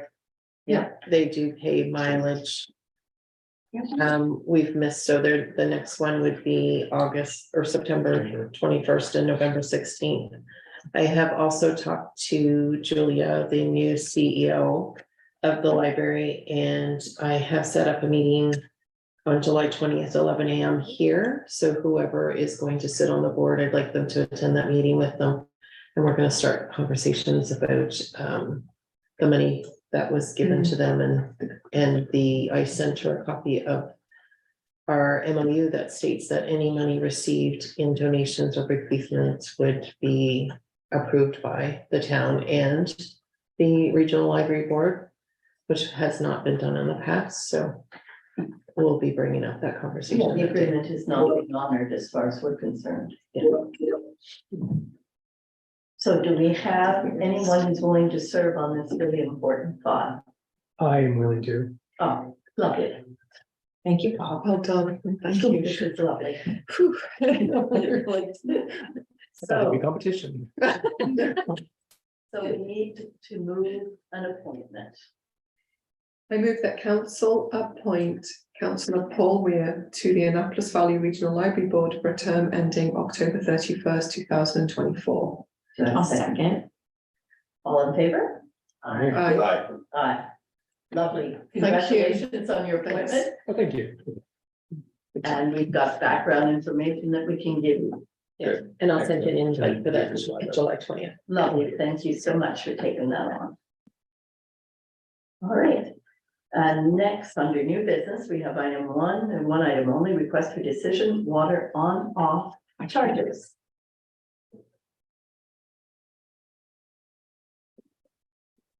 So the public works staff brought to our attention that we charge $20 Mhm. for our water offs and on, and it's been the same rate since 2010. Looking to increase that amount to $50. I did some research. The town of Middleton, Digby and Whipple all charge the same they charge $50 currently. The county does as well. Yep, so looking just to kind of bring that up to date, reviewed it with the director of finance, and the URB said it's not a substantial change, so that doesn't call for a rate. A new rate increase, like a rate review to be done. I'm gonna have to abstain in this conversation. Okay. Cause I have a seasonal property and they turn it on and off every day. Every day, I don't wanna be named. So it's not gonna ensue one of those rate reviews, so it's just a letter to the URB requesting the rate to be changed and an effective date. So probably give 3 months notice to the residents that it would start at a certain date if council wishes to do so. Okay, there's a draft motion if you'd like me to. Yeah, I move that council give direction to staff to send an official request to the Nova Scotia Utility Review Board requesting the water on-off charges be increased to $50 per on or off charge. Starting, and then we'll just add that date, starting, Starting this is what, June? September, October, Yeah, September 30th, maybe, September 30th, 2023. Seconder, or should it be October 1st? October 1st, 2020. Yeah. Because that would be like, Yeah, that would be A new- fair. yeah. Yeah, I'll second that. October the 1st is a Sunday, so we should make it October the 2nd. sure. Agree. Over seconds. We're still good? I'm still good. all right, ready for the question? Mhm. All in favor? Aye. Aye. Motion carried, wonderful. Get Michael back. Michael. Michael. Congratulations. Cost me more money, I know. I know. well, it makes it. Right. So now we are moving down to recommendations from committees, boards and commissions. Exciting. So why don't we go around the table like we used to do? Yeah. We'll start with you, Polly, Yeah. and then Paul, you'll second it, and then you'll read the first motion the next time, and then We just keep going. going around to get them all done. Okay. I can't make any motions, so do. Yeah. Yes. So I'll start, move that council approve first reading of the municipal planning strategy amendment to meet the minimum planning requirements as set forth by the province. I'll second that. Ready for the question? All in favor? Aye. Aye. Motion carried. Thank you. Okay. So the next motion, that council set the date for the public hearing as July 19th, 2023 at 5 p.m. I'll second that. However, I'm not going to be here on that date, unfortunately. I will So be everybody else has to be here and absent. to make a forum, so everybody else is good with that date, right? Let me just get my calendar. 19th. July is a hectic month. Let's check that out. What day is it? July the 19th. Oh, yeah, it's councils, the night Yeah. councils. It's Yeah, I'll Wednesday be night. here. It's Wednesday night. Yeah, it's a regular council I night. was always planning on being here, so. Me too, unless something blows. up. Okay, so we're good then. Okay, great. Thank you. Okay, so, we have a seconder? Right. All in favor? Aye. Motion carried. Thank you. Okay, so we've already done motion 3. Nope. No, we haven't. We talked about it last meeting. Oh, we just, Yeah. oh, yeah, of course, okay. I Right, move the right. council approves a change in the fees and fines policy to increase the cost of a sewage connection to $50 administration fee plus $2,300 or total material cost, whichever is greater per lateral. I'll send that. Yes, so we did talk. Ready for the question? All those in favor? Aye. Aye, motion carried. The council signed the information sharing agreement with the province of Nova Scotia for the short-term accommodations. I'll second. All in favor? Aye. And you notice that Councillor Tompkins used the word sign, not signs. He was right. Okay, motion 5. I move that council approve the construction of a shed in the Market Square area using monies from the Annapolis Rural Refresh, providing the conditions of the land use bylaw are met. I'll second that. I like the way you said refresh. Yeah. Ready for the question? Aye. All those in favor? Aye. Motion carried. Who's that? Me. Do you want me to go next? I can do it. Okay. That council approve and read a statement in support for 2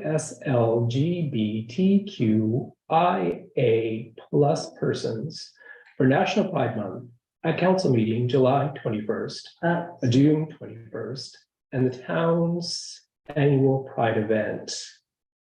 And that's all you have to read. That's That's all I just the have. motion, yeah. Okay. And then we'll, I second that. Yeah. Can not we? until do- the. Yes, until it's absolutely. passed. Okay. You ready for the question? You're getting ahead of yourself. Ready for the question? Question. All in favor? I, Aye. Now someone can read the statement. Pleasure to be involved. Would you like to read it? I'd love to read it. The town of Annapolis Royal prides itself on being a welcoming and inclusive community, and Mayor Amory Boyer, council and staff of the Annapolis Royal of the town of Annapolis Royal are committed to supporting visibility, dignity and equality for 2SL GBTQ1A plus people in our diverse community. I think that's all, yeah. It's an IA, isn't it? Sorry I about that. wasn't sure, yeah. Go ahead. Keep going. Keep going. Sorry. The town of Annapolis Royal voices its support of National Pride Month in Canada and the right of all citizens to experience equality and freedom from discrimination. To quote the Halifax-born actor Elliot Page, "This world would be a whole lot better if we just made an effort to be less horrible to one another." Amen. Oh, yeah. Well That was done, good. well read. Yay. Thank you. Nice Colin. paragraph. All right, That motion shot. 7. I think you're on. The council agrees to the Environment Advisory Committee proceed with the development of the Environmental Visionary Award concept. I'm glad I read that one out. Do we second it? Yeah. I'll second. Ready for the question? All those in favor? Aye. Aye, motion carried. Next. Oh, sorry. The council appoint Meg Carroll as an animal control officer for the town with a term ending December 31st, 2023. Second, Ready for the question? All those in favor? aye. Aye, motion carried. Now moving on to planning and heritage. Okay, I'll move that council grant the applicant at 683 St. George Street heritage approval to change the window material of 16 pane, 16 windows from wood to vinyl, keeping the same mullion style to the change one window, which is not visible from the road, from mullion to non-mullion, as detailed in the application AR 23-14-HER, providing all the conditions of the land use bylaw are met. I'll second that. And it was in your package, so. It was? Yeah. Yes. Yeah. They're very detailed. Any questions? Because we went over We, this a lot. yeah, we did. Yes. It's been a long Okay. time. Okay, sounds good. Are you ready for the question? I will Yes. say, as a advocate of our built heritage, that I don't like the switch from wood windows to vinyl windows, and it's probably something that's not necessary. I understand though that this is a policy that's been followed by the Planning and Heritage Committee for some time, so I'll respect that. But I think it's something that maybe we should revisit at some point. I will counter that because I've been involved with this for many, many years. And I guess the question for it's always come up is with our built heritage, is it the material or the look?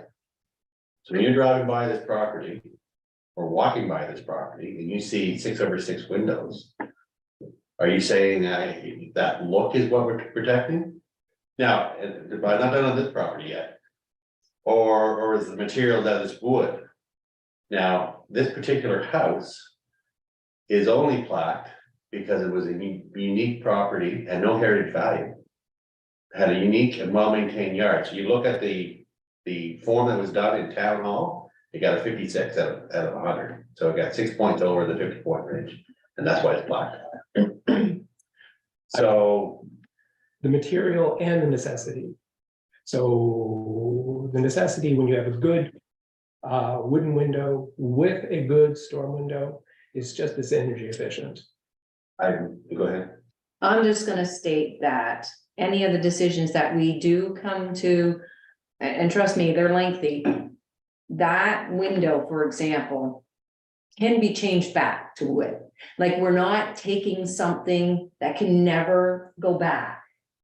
We're helping an owner make their home more efficient and how they feel that they are gonna be able to make it more efficient. But that being said, the next owner may decide that they want to go back to wood, and they can. So that's a big, big process that we spent a lot of time chatting about is, okay, well, is this permanent? It's not. It's like a roof. It really isn't. It can go back to wood. They can go back to whatever works for them. But aesthetically, these owners of this property took that into consideration and is trying to aesthetically make it appear as though it's older, that it looks the same. And if somebody does eventually want to switch it back, they can. I'd like one last comment. My building downtown at Rich House is provincially black. Yeah. So I don't have the luxury of saying I want vinyl windows in the front, because if they're part of the historical features, I have to replace them with them. So my windows down there, if you look at them, they almost look like they're vinyl, but they're wood 6/6 windows. They cost them $1,200 each. Yeah. Now vinyl insert going into that 6/6 will cost you about like $300 each. So there is a cost variance there. Now, being provincial, you actually apply for funding for a provincial building. Municipal ones, you cannot apply for anything. So they used to look the same, it looks the same. The material, one is wood and one is not. My wood ones right now look vinyl and they're not. I was like, really? These folks brought up though, like, these are the two sides and it's. Exactly. You're absolutely right, Yeah. to the left PHAC over this exact. Oh, yes. Because slippery slope, and today it's this, and next, Yeah. so completely appreciate what you're saying, absolutely. You can see both sides of it, you can argue both sides. And that's what PHAC's had to do. Exactly, and nothing is easy, like it's not like, Well, the other thing about what you're built heritage, this is the living heritage town. Right, it's 400+ years old. Yeah. And we have buildings here that are vinyl sided built 80 years ago. Yeah. That are technically heritage features now. Right, Mhm. so, it is a discussion that should continue to be ongoing, but to say that we have to say, okay, we're earmarking this and this has got to be that material because it's been built in such and such a time. I think that's a tough one. But Paul's right, we're throwing stuff into our strategic plan as we go. It's certainly worthy of a heritage town of saying that, it's something that needs to be discussed, yeah. And the heritage rules are changing. Mhm. The province has changed theirs, so that it's the heritage features and structures. Some structures only have who was born there, that's why it's a heritage building. Mhm. So they now look at protecting what physical features make it heritage, not the entire structure anymore. Okay. Which is a huge improvement. I know in my world, it's horrible. Anything that's heritage, you barely get any coverage for anymore, other than TD Bank, but other than the rest of the world that doesn't work with TD Bank, TD Bank give good rate, very tough. not that I'm advertising for them, but they do ensure heritage structure. But it's the same with solar panels on the roofs of these Yeah. heritage buildings and heat pumps Heat pumps. and, I know, We did make, it's always gonna be there. there's always gonna be changes. Change something. It's hard, it is. So are we ready for the question? Well, it's good discussion, the pros and cons on both sides. Are we ready for the question? sure. Okay, all in favor? Aye. Motion carried. Thank you. I think I read that, if I remembered the million and. The windows, yeah, Okay. you did the window. So- Marketing and economic. Market and Economic Development Committee. That council authorized a public engagement session for possible uses of First Lake be held within the next month. I second that. The discussion, I think we're thinking about having it on the same night as if we can. I had a discussion with the chair and she thought that was a good idea, but I wanted to obviously bring it here first and then we'll reach out to Ken, I guess, to see if he can, we'll reach out and make sure people find out about it and know where we're gonna have it. and So hopefully the we'll- July medic, Yeah, okay. yeah. What's the date on that? It's at the bottom of that. Yeah, it should be there somewhere, so, yeah, we'll just have a discussion and, Yeah, see where it goes, yeah. Yeah. Right now the property is just sitting there. right? Ready for the question? Yes. All in favor? Aye. Uh, Aye. Okay. And just to let you know, there is potential grant opportunity out there, which is why it's raising its head today. Okay. Board of Police, and we dealt with that one, although we haven't finished dealing with it, but. And now we're on to reports. My report's gonna be very short. I would say that the twinning committee took up my entire time during the month of, so far in June anyway. In your package later, you will receive this in print because I sent it to her, and that's the entire weekend, what happened, everything from the 15th of June to yesterday. Needless to say, every hats off to the twinning committee under Christine Ego's leadership. The revenue budget was well over 17,000 before you apply in kind. It was, the whole piece of work was done with a lot of partnerships, including Acadia Sea Plants, the Consul General, that's the French budget. Euros paid for wine and cheese and food and wine and yes, all kinds of things. So get this report. Claire, municipality, Claire was involved. They took us for an entire day on Monday, the whole day, right through. So too many partners to mention, but they are all listed in the program that you saw when you went to the event. And it was so nice to have, you know, 4 of us who were able to be there, which is really good representation. There will be a post-project review done on this project within the next 10 days. So there will be a full project accounting. But just to let you know that everything that was planned got done. The only thing that didn't get done was that we're leaving Grand Pre after a tour and after a catered lunch at courtesy Acadia Sea Plants yesterday. They didn't get their dessert and coffee, which was going to be done at Just Us Coffee, courtesy of Acadia Sea Plants, because we need to get them to the airport. Oh, yeah. But that's the only thing on the extensive agenda that the committee came up with that didn't get done. Everything got done in spades. Wow. Anyway, It was great. so my report is just that, you know, hats off to the committee and I've seen photographs on social media and of the event. Is there anything we can put on the website, town's website? she's got There's already 50 one up there. pictures. There is? The new delegation was on, the picture of delegation was on there. Oh, that's great. Monday morning, I put that on first thing when I came in, Thank you. and yeah, we. They were not pictures. Yeah. Well done, Sandy. Thank you. Yeah. And Okay. well done to Christine. Oh, yes, Mm, yes. Yes, a big thank you. So we'll convey a thank you from council. Yeah. Okay, CAO's report that's in your package. Yes, that was in my package. The highlight was attending Bear River First Nations with the training group. It was very well thought out and had a personal touch, which I really appreciated attending. And the other kind of highlight, I did meet with CAO McNeil from the county. We had a good conversation a couple weeks ago, looking to work together on a lot of joint projects, hopefully moving forward, and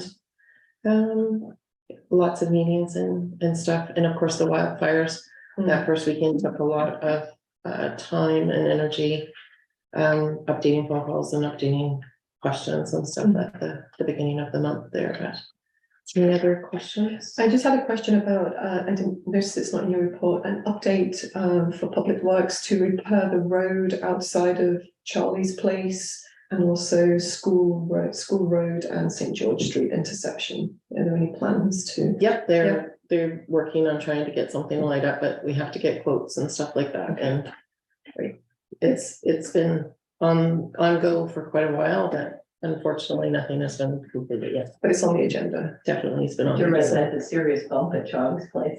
Oh, I yes. keep hitting it. There will be gravel put in that before the weekend. Great. I have made sure that will happen. Thank you. And you have the planning services report. You also have the water report with the nice accent marks. Over to marketing and economic development. I would just highlight, the last meeting was, 2 high points. One has to do with podcasts. The committee is looking at opportunities to do with Apple's Royal.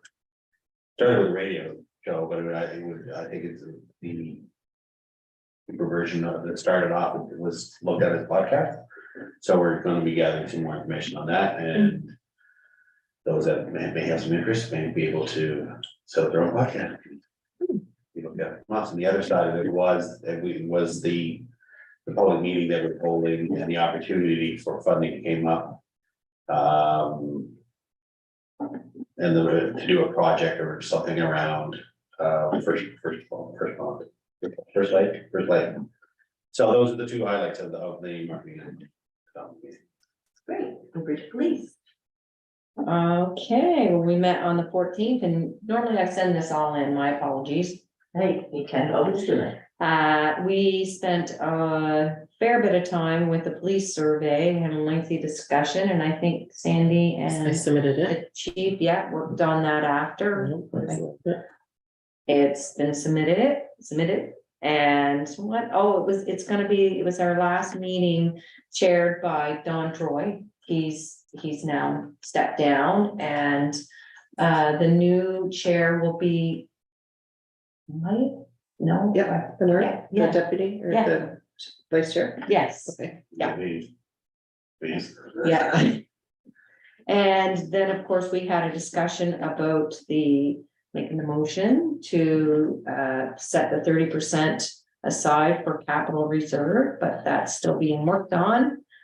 And we had a discussion about having quarterly meetings and changing the bylaw, but I think we've got a lot on our agenda, so I can't see that happening right away. It was just a brief discussion about that. I think that's about it. Can you think of anything else? That was it. They're definitely very active doing the checks. I don't see any problems there other than they may need another computer if they still have. The opportunity is huge for that. Exactly. It was surprising how many they can get through, so that's good. And I would say unfortunately the town is a little busy, Yeah, which is not good. yeah, it's been very active. Yeah, Yeah. they're getting into their busy time. now. Yeah. It's a lot of things last A month. lot of, Yes. lot of stuff. Quick question, is it the police that control the speed sign on St. George Street, you know, when you're driving That would be towards it? Public Works moves it. Oh, right, because it's there on the post, but it's not switched on. So. Oh, you mean the one The one that that like flashes that? if you're going over 15 as you're coming into town from Lakeville.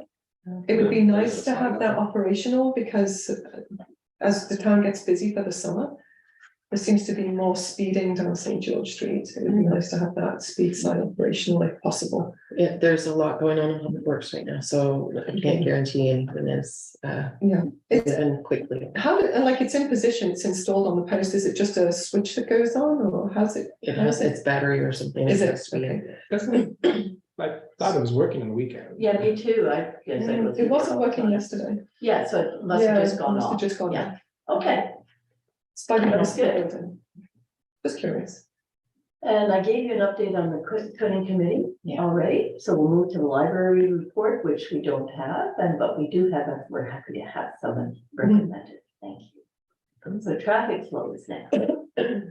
Yes, I wasn't aware I was going to make a report until I saw the agenda for tonight, so I wasn't quite thinking about that when I was at the meeting itself. The Traffic Flow Advisory Committee met on June 13th in the old council chambers.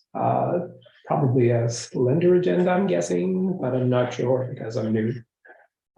Which consisted primarily of old business and correspondence dealing with signage matters. The majority of our time was taken up with the conversation and discussion on the town of parking lot between St. George Street and St. James Street. And parking spaces and the fence that separates the parking lot from residential dwellings. And all in all, it seemed like a very productive meeting, but I'd have to. Yeah, I'd say a productive meeting. We didn't stir anything up, so. I wouldn't go that far. I do think though that the lines have been painted since then. Yeah, I think they have. Have they? I was there yesterday. Okay, Oh, so that good. has been completed then. So I attended the interim intermunicipal services board, a pilot project board meeting this morning. The agendas are being streamlined, meetings are now coming in at well over under an hour and a half, which is what we're looking for. The major thing we're trying to do is we've asked Mr. Garrett to, instead of providing us health and safety statistics that say cut finger or whatever, trying to get them to do a root cause analysis, which he said he would look into, so we didn't mention at the meeting. But they report all these accidents, but we don't know what caused them. So in terms of board responsibility, that's what we need to be, you know, should we be buying equipment, should we be doing this? We can't see trends. So he's agreed he's going to change the reporting format. But all the indicators are good. Ridership is up with King's Transit. Garbage is up too. That's not always a good thing, but they're on top of things. They're working on the strategic plan. They've got a strength, weaknesses, opportunities and threat analysis done, because we've been pushing them to do that so that they're not kind of lurching. Their big issue is they don't know how much it costs to landfill in Chester. It's a huge problem, because if they don't know how much it costs, they can't even finalize this last budget. So they're holding, and there is a problem getting meetings with the people in Chester. So all is not well on the landfill front in terms of communication liaison. It's holding up the budget. It's not that they're not on it, but anyway. So that's my summary of today. I think that's my takeaway. Do you have anything other than that, Sandy? No, I think that it's nice that the meetings are like. They're a getting lot shorter, yeah. and they're getting more to the point, which is great. Environment Advisory Committee. Right, we're going to be meeting next week, so nothing to report there yet. And the condo board was supposed to meet yesterday, but that's got postponed till next week. So I'll report on all of that. And friends of the pool. All right, Here it comes. it's a big one. Okay. All right, the pool is officially open for the 2023 season.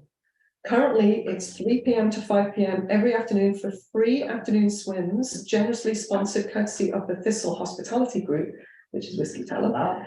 And lane swimming from 5 till 6 every day for $5. 3 local schools have had successful school trips to the pool, and some will be revisiting the pool more than once. The Swim Lesson online platform has been launched, and most of the group lessons and private lessons have already been reserved. All these are free thanks to the generous funding from the Annapolis West Health Foundation. Wow. Families are encouraged to add themselves to the wait lists if a specific level or lesson is sold out. The Annapolis Community Pool, in partnership with the pool at Upper Clements Cottages, recently hosted lifeguarding and swim instructor training. This lines up with the Annapolis Pool's plan to become a regional training hub. So that's really big. The starting date for opening the pool was delayed due to the unexpected failure of the main water pump. This is an expensive piece of equipment to replace. However, thanks to the supplier, the shipping company, and Charles Stewart Electrical, the pump was installed in record time. Everything's back up and running again. Hours of operation have expanded to include evenings and Saturdays, therefore staffing has tripled. 11 staff have been hired, local youth. Hats off to many of the local youth who, in order to become fully qualified in record time as a lifeguard, they hustled to become quickly qualified as quickly as possible. They traveled to Yarmouth 6 weekends in a row. A huge thanks to the parents who drove, organized Airbnbs, cooked and chaperoned. I think there's one of those parents at our table right here.